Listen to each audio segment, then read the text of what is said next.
Vamos voltar aqui ao Brasil, porque após a pandemia, o número de usuários do transporte público de São Paulo caiu até 34%. A Beatriz Manfredini retorna conosco.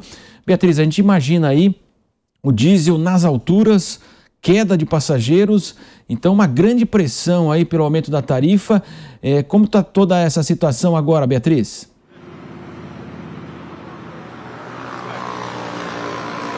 As pessoas estão usando cada vez menos, aparentemente, o transporte público, viu, Marcelo?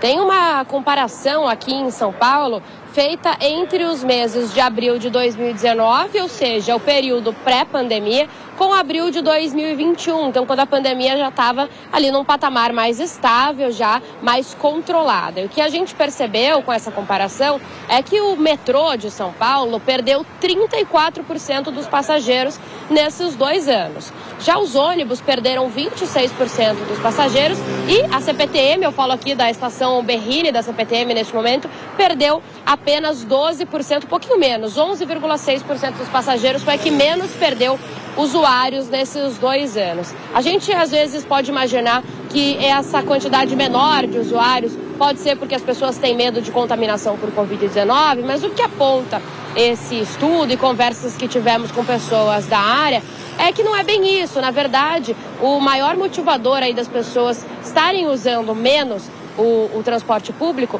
é o avanço da tecnologia durante esses 2 anos de pandemia. Então tem muita gente que não sai mais de casa para trabalhar, que agora faz home office, pelo menos uma parte dos dias aí da semana, se não todos. Também quem estuda, muita gente agora tem aulas online e até para fazer compras, né? O comércio na internet, ele avançou bastante nesses 2 anos, então realmente o fluxo de pessoas acabou ficando menor. A CPTM, como a gente comentou, foi a que menos perdeu passageiros, isso muito provavelmente porque a CPTM, ela é responsável por viagens mais longas e até intermunicipais aqui no estado de São Paulo, né? Então são viagens mais caras, para as pessoas pegarem outro transporte como alternativa, acaba ficando mais difícil. Já quem usa o metrô tem outras alternativas, pode pegar um carro de aplicativo, por exemplo, também pode ir a pé às vezes ou até mesmo de bicicleta. Então o metrô acabou perdendo mais usuários durante esse tempo. Falando agora apenas do metrô, tem uns outros dados interessantes sobre o pessoal que tem bilhete escolar, então os alunos, o pessoal que estuda, esse pessoal também diminuiu bastante o uso do metrô, esse uso caiu 60% nos últimos 2 anos, entre 2019 e 2021. E também caiu 61% o número de usuários que usam o transporte de forma gratuita. Então são idosos ou pessoas que têm alguma restrição de mobilidade. Isso é muito atribuído principalmente ao fato de que os idosos, até ali o começo de 2021, acima de 60 anos, eles já não pagavam mais a passagem. Agora isso mudou, é só acima de 65 anos. Então esse também pode ser um dos fatores, Marcelo, para que esse público tenha saído um pouco do transporte público. Beatriz Manfredini, daqui a pouco ela retorna conosco aqui na Jovem Pan. Volta agora o Zé Maria Trindade. Zé Maria, então uma mudança no perfil aí dos usuários, queda no metrô, queda também nos ônibus, as motos também cresceram muito, a venda inclusive havia espera, as de baixa cilindrada, até em razão de uma proteção contra a Covid, muitas motos foram vendidas também para as pessoas no uso individual, as pessoas também utilizaram-se do seu carro para poder, evidentemente, evitar a Covid. E há um problemão, né, Zé Maria? A gente sabe que o diesel subiu, as empresas estão reivindicando reajustes também nas suas tarifas. A Prefeitura aqui de São Paulo tem que colocar cada vez mais bilhões em incentivo. Uma equação bastante difícil, né, Zé Maria? E há uma tendência.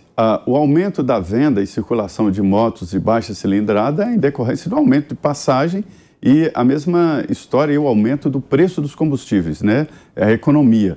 Agora, quanto ao aumento da demanda do transporte coletivo, é a tendência.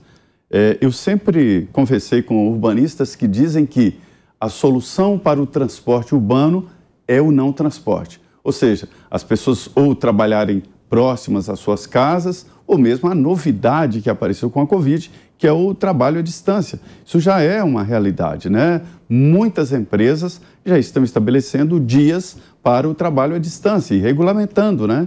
Definindo ali critérios, definindo situações, inclusive de assinatura de ponto remoto, enfim. Houve sim uma mudança nessa relação de trabalho. O que não muda é a CLT, é o direito trabalhista, é preciso aprofundar na reforma trabalhista para se adequar a essa nova realidade.